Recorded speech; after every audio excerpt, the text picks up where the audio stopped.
Selamat pagi. Kali ini saya bakal ngebahas trendline. Walaupun terkesan diulang lagi, ya agar ingat aja ya. Trendline itu ada 3, yaitu uptrend. Kita langsung live analisa ya, uptrend nih, uptrend. Uptrend sama downtrend. Downtrend kebalikannya ya. Dan pivot line. Nah, 3 garis ini itu bisa kalian ringkas atau kalian temukan di tools, yaitu namanya regression channel yang ini nih. Tuh, kita hapus trendline-nya, kita sambil live analisa ya. Jadi apa sih trendline? Trendline ialah pembatas sebuah harga yang membatasi harga agar tidak terlalu naik dan tidak terlalu turun. Nah, untuk memakai regression ini kita harus pas penarikannya. Nah, jadi kenapa saat kita tarik kayak gini ada garis titik-titik putus? Nah, itu tuh sebuah zona waktu. Zona waktu di mana sebuah harga itu untuk memenuhi permintaan atau penawaran. Nah, kita sudah menentukan ya, trendline Euro USD ini sedang naik dengan adanya pivot. Kita cari pivotnya di mana sih yang membentuk sebuah tren atau batasan harga kenaikan untuk tren kecilnya. Nah, ada di sini kan. Di sini kita bisa lihat ada tails ya. Kita ini sambil live analisa berarti ada tails ya. Di sini kita lihat. Nah, untuk melanjutkan kenaikannya, Euro USD itu berhadapan dengan tim supply yang kuat.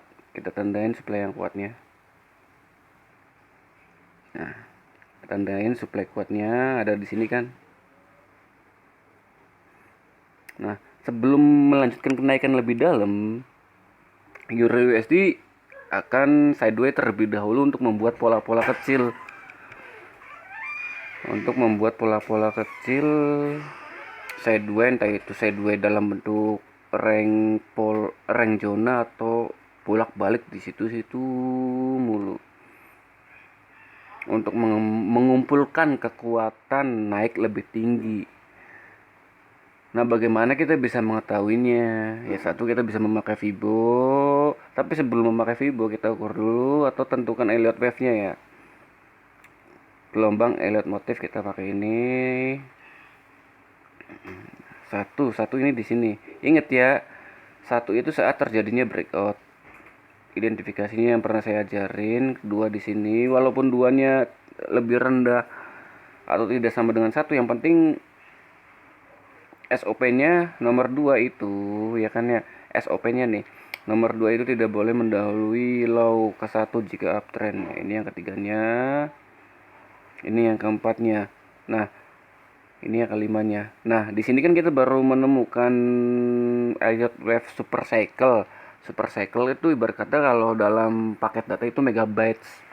Nah, jika kita pelebar atau kita kompresi dari megabytes ada yang lebih besar kan, yaitu gigabytes.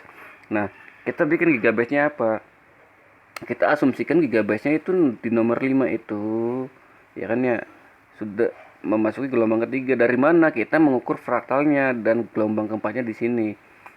Dan bukan kebetulan ya gelombang 4 di sini, karena kan struktur atau SOP gelombang keempat kan dia bisa menyentuh ya kan, menyentuh high ya, menyentuh high gelombang pertama. Kita asumsikan high-nya di sini kan. Nah, dia itu sudah menyentuh di mana adanya demand yang kuat di situ dan tidak mencapai demand sedikit pun. Karena satu, ada POC, mungkin yang sebelum-sebelumnya udah tahu. Dan kenapa gelombang ketiga di sini? Ya kita bisa asumsikan seperti ini. Ya kan? Salah, kita bisa asumsikan korektif. 1 2 ya kan, habis 2A B C tuh, seperti itu. Maka untuk kedepannya ya kan kita live analisa ya kan. Di sini ini breakout, kita tarik dulu breakoutnya. Nah sebelum ini ya kita ubah dulu, kita jadi memakai dua shadow sama body. Nah ini shadownya, lalu kita tarik ke bodinya. Nah jadi kita bisa asumsikan kayak gini, harga itu bakal turun ke sini untuk terendahnya ya, kemudian naik lebih atas, atau dia turun ke sini menyentuh ini tuh. Jadi ntar ada dua kemungkinan, karena kita belum menganalisa time frame lebih kecilnya. Ini kan kita menganalisa time frame D1. Nah seperti ini tuh, untuk kemudian harga rally untuk pembentukan grand super cycle kelima, naik lebih tinggi ke 1,25. Mungkin seperti itu dulu live analisa yang bisa saya berikan untuk per euro USD terakhir analisa. Oke, saya untuk lebihnya saya minta maaf kalau